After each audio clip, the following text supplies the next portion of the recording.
Bonjour à toutes et à tous. Alors aujourd'hui on est ravis de vous retrouver sur le site et la chaîne YouTube de la Société de Géographie et nous avons un invité de marque qui n'est autre que Franck Tétart. Alors pourquoi Franck Tétart? Vous le connaissez sûrement toutes et tous, mais c'est surtout parce qu'il est avec la journaliste Émilie Aubry l'heureux lauréat, si je puis dire, du Grand Prix de la Société de Géographie 2025 qui sera remis dans les jours à venir. Bonjour Monsieur Tétart. Bonjour.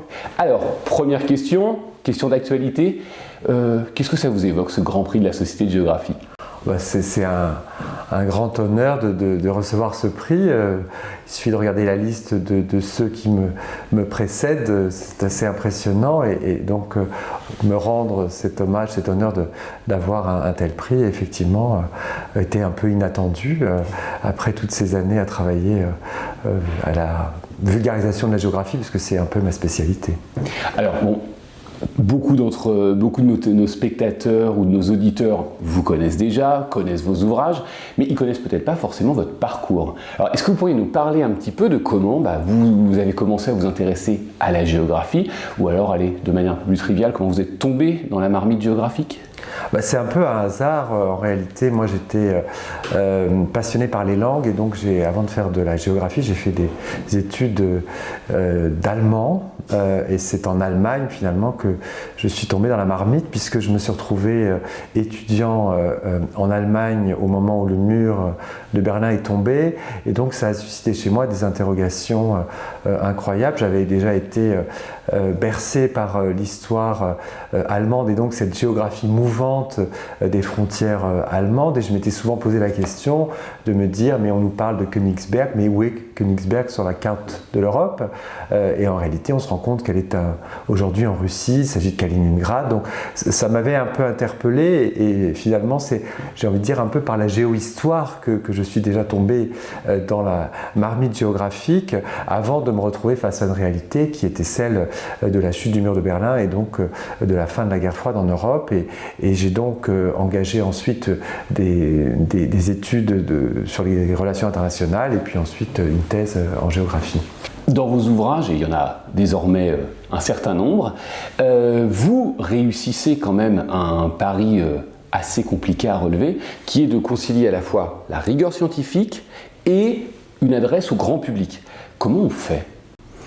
Alors je crois que j'ai eu la chance, entre guillemets, de pouvoir bénéficier d'une expérience incroyable qui a été l'école du dessous des cartes, puisque j'ai travaillé à côté de Jean-Christophe Victor pendant 14 ans à préparer ces émissions qui sont des émissions très courtes, puisque quand j'ai commencé à travailler avec lui, l'émission faisait 5 minutes 30 ou 6 minutes et aujourd'hui elle en fait une douzaine de minutes, mais en gros expliquer une question entre 6 et 12 minutes, c'est un défi, et donc c'est un peu la technique de l'entonnoir, c'est-à-dire qu'il faut lire beaucoup, il faut se documenter beaucoup, il faut accumuler les connaissances et puis après les sélectionner. Donc c'est véritablement la hiérarchie de l'information, des faits, des événements, qui conduit à une réflexion, et ensuite il faut toujours se dire qu'est-ce qui est le plus important et qu'est-ce qui doit retenir notre attention pour expliquer tel ou tel événement. Et je le rappelle aussi, vous êtes, en plus d'être un auteur prolifique, vous êtes aussi enseignant. Donc peut-être que ce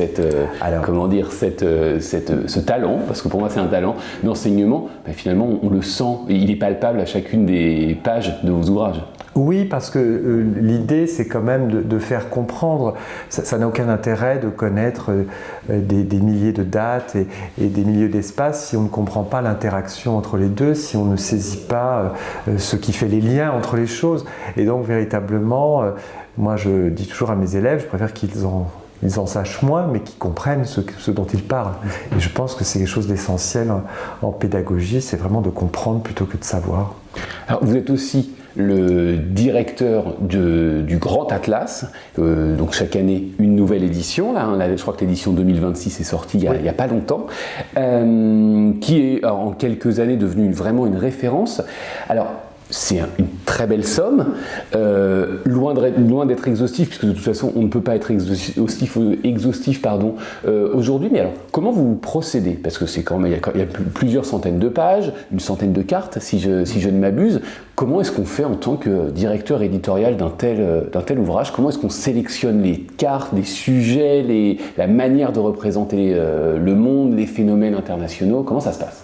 Alors ça se passe, j'ai envie de dire, en deux étapes. D'abord une réflexion en début d'année, donc en janvier-février, puisque la classe sort à l'automne, hein, donc en septembre, une réflexion sur le monde tel qu'il est aujourd'hui et celui qui vient. Donc il y a toujours un indicateur moi, que j'aime bien prendre en compte, c'est les grands événements internationaux qui vont avoir lieu, y compris les échéances électorales, parce que évidemment ça peut conduire à des changements, soit des changements qui sont attendus ou qui sont, dans le cas de démocratie, on voit des figures émerger et donc on se dit qu'est-ce qui va se passer, quel va être le programme de ce nouveau leader à la tête de tel ou tel État. Et d'un autre côté, on peut aussi voir qu'un certain nombre de personnes qui se présentent vont arriver comme outsiders et peut-être qu'on va arriver à un conflit ou une tension majeure. Donc il y a ça, ce suivi de l'information et de l'actualité qui est essentiel. Et puis après, il y a aussi, les tendances lourdes et les sujets de fond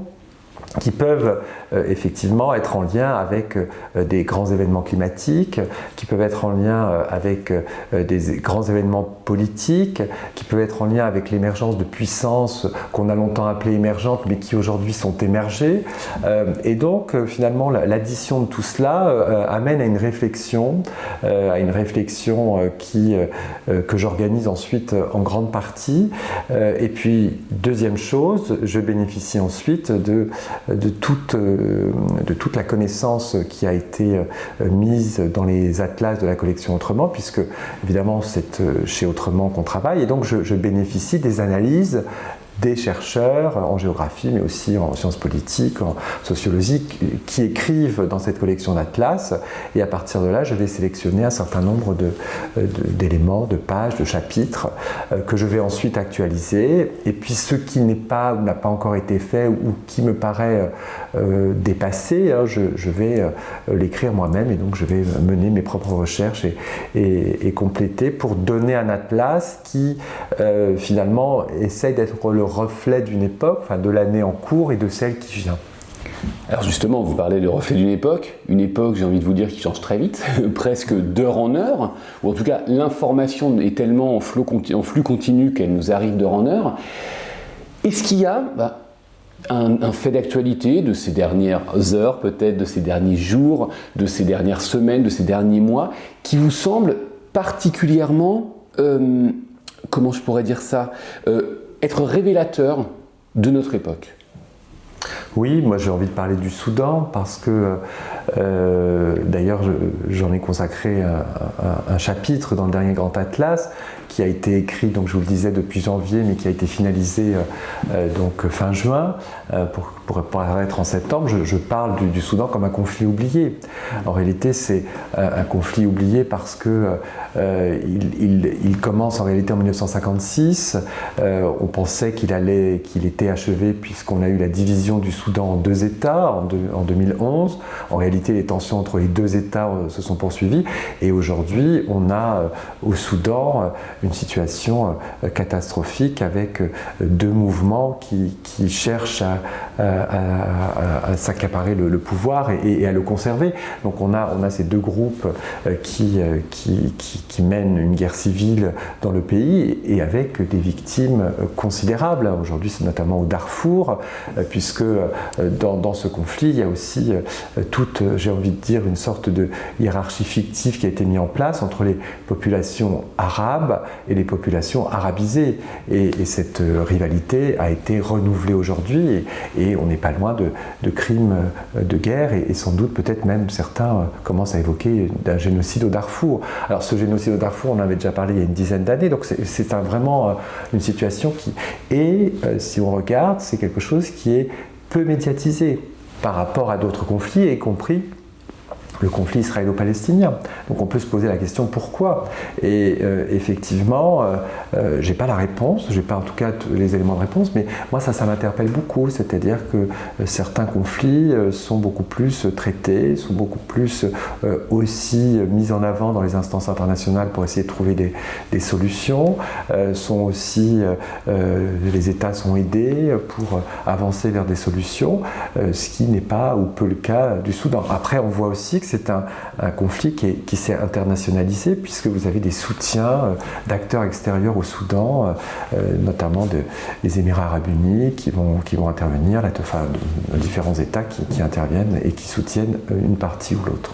Oui, vous parlez des conflits peu médiatisés, on peut penser au Yémen, on peut penser au Nord Kivu, enfin, c'est vrai que cette hiérarchie des médiatiques, on va dire, dans le traitement de certains conflits peut interroger. Alors, on parlait du Grand Atlas, comme son nom l'indique, un atlas, il y a des cartes.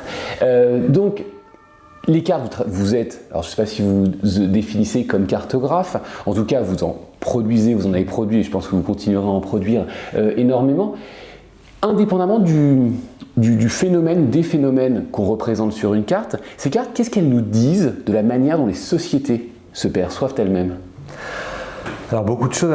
D'abord, je suis effectivement plutôt concepteur de cartes plutôt que cartographe, puisque moi je ne sais pas, je ne maîtrise pas l'outil cartographique aujourd'hui qui est informatisé et qui est assez complexe, mais en revanche, je conçois la carte et je sais guider un ou des cartographes pour réaliser une carte qui va être une carte synthèse et géopolitiquement parlante pour essayer de comprendre une situation géopolitique ou un conflit.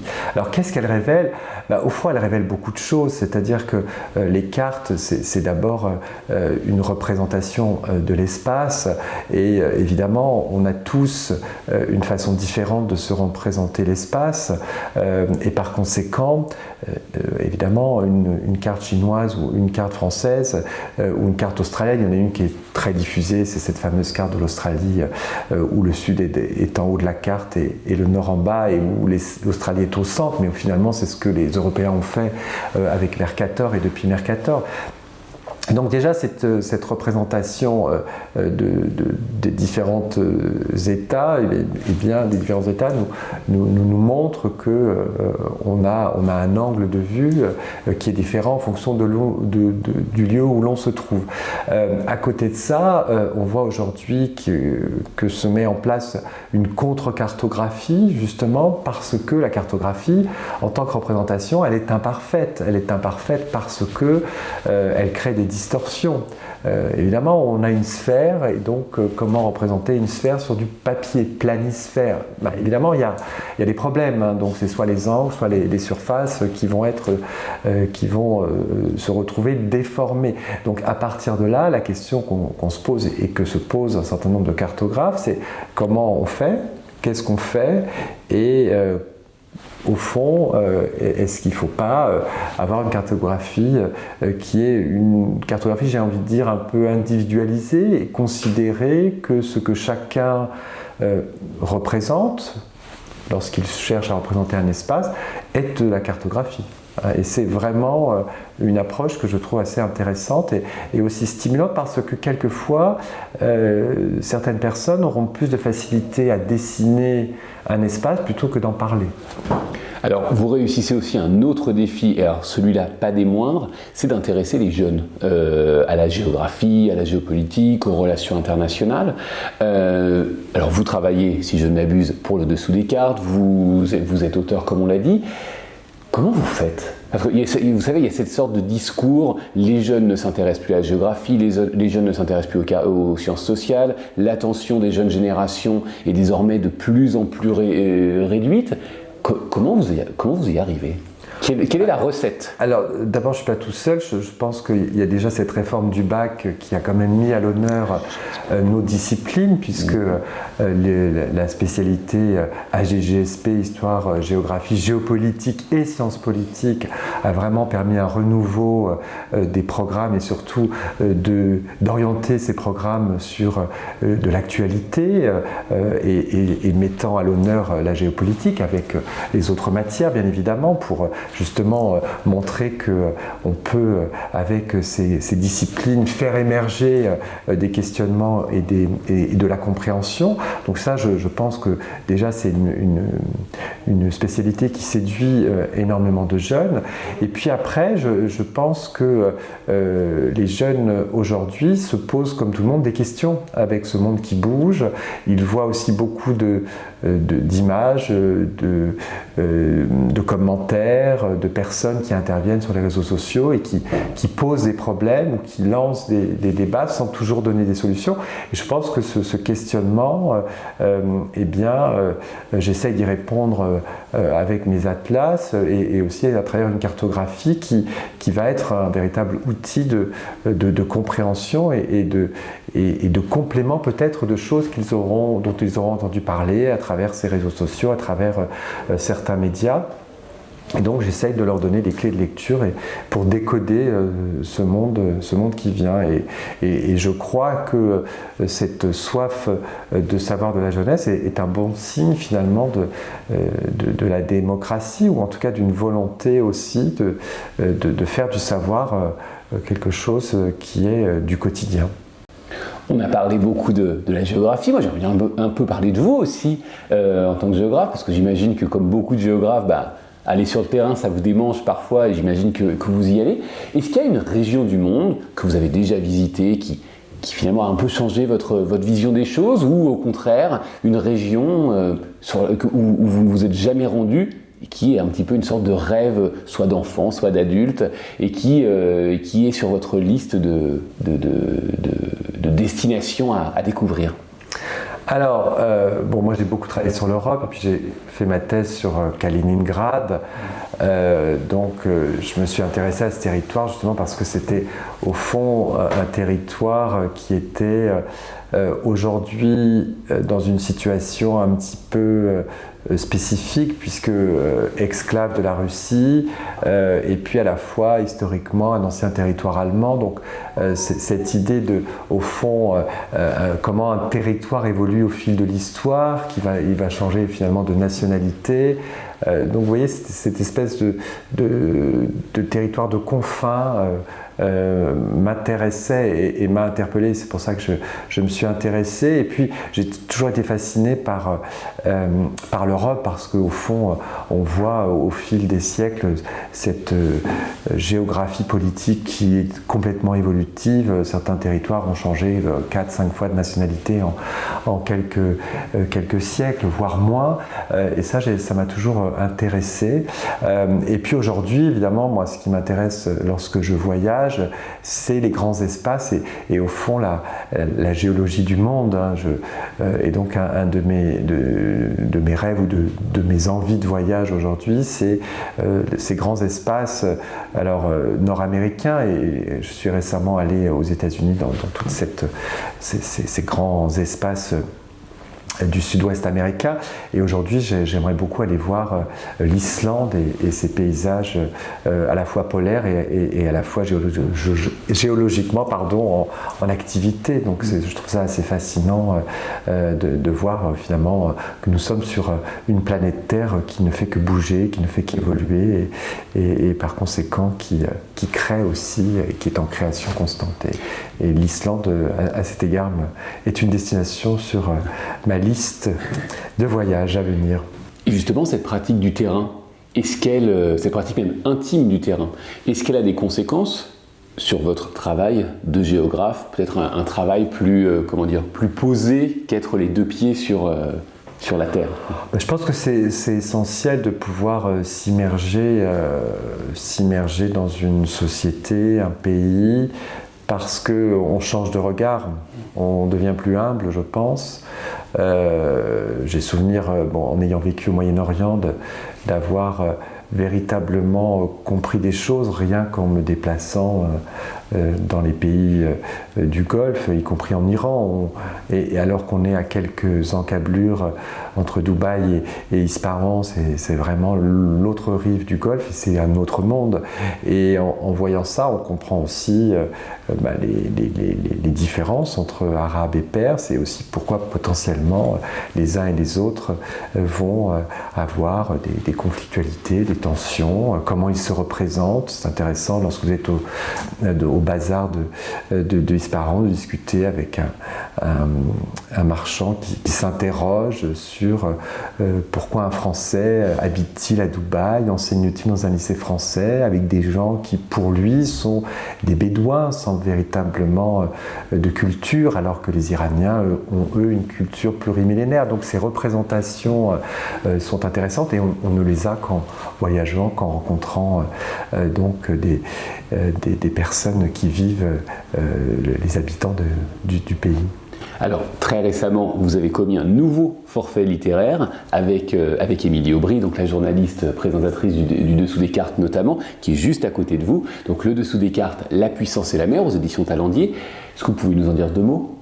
Alors oui, c'est un livre qui a été conçu dans son sommaire par Émilie Aubry, puisque ça repart des émissions, avec cette idée au fond que les autres atlas du Dessous des cartes avaient beaucoup parlé des conflits sur Terre, et que l'espace maritime, qui est quand même la grande majorité de l'espace terrestre, était un espace où il se passait beaucoup de choses.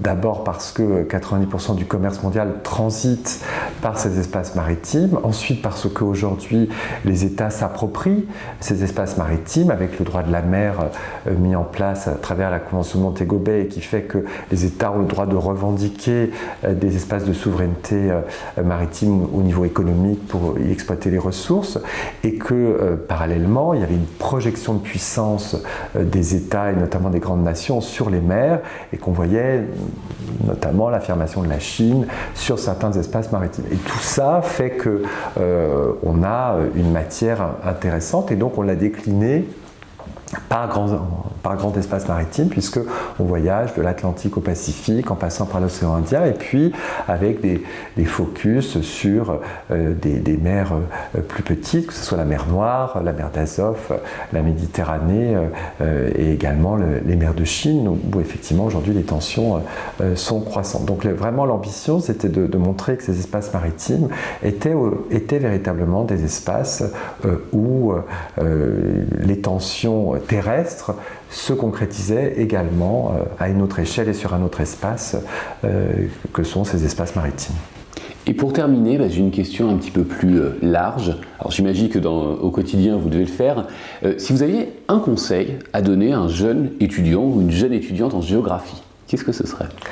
Moi je dirais faites-vous plaisir, c'est-à-dire la géographie, elle est là tous les jours, on marche dans la rue, on fait de la géographie, on est en mobilité, et puis on est dans un espace, et cet espace, il faut le regarder. Donc faites des observations dans votre quotidien lorsque vous vous promenez dans l'espace, c'est déjà faire de la géographie, et donc faites-vous plaisir en choisissant, j'ai envie de dire, des terrains qui vous questionnent, comme j'ai fait le choix de travailler sur Kaliningrad, parce que c'est quelque chose qui m'interrogeait. Ce trou noir sur la carte de l'Europe m'a interpellé quelque part, et donc j'ai voulu m'y intéresser, et j'y ai consacré une thèse. Donc je crois que c'est d'abord ça, commencer par ce qu'on a envie de comprendre ou ce qu'on a envie d'explorer, et selon moi c'est ce qui va aussi déclencher une démarche géographique qui va peut-être arriver aussi naturellement, c'est-à-dire qu'on va avancer vers ce terrain avec peut-être des yeux candides, mais c'est cela aussi qui va faire que l'on va peut-être trouver des réponses à nos questionnements. Franck Tétart, merci beaucoup pour vos réponses, et surtout un très très grand bravo pour être le lauréat 2025 du Grand Prix de la géographie. Merci encore. Merci beaucoup à vous.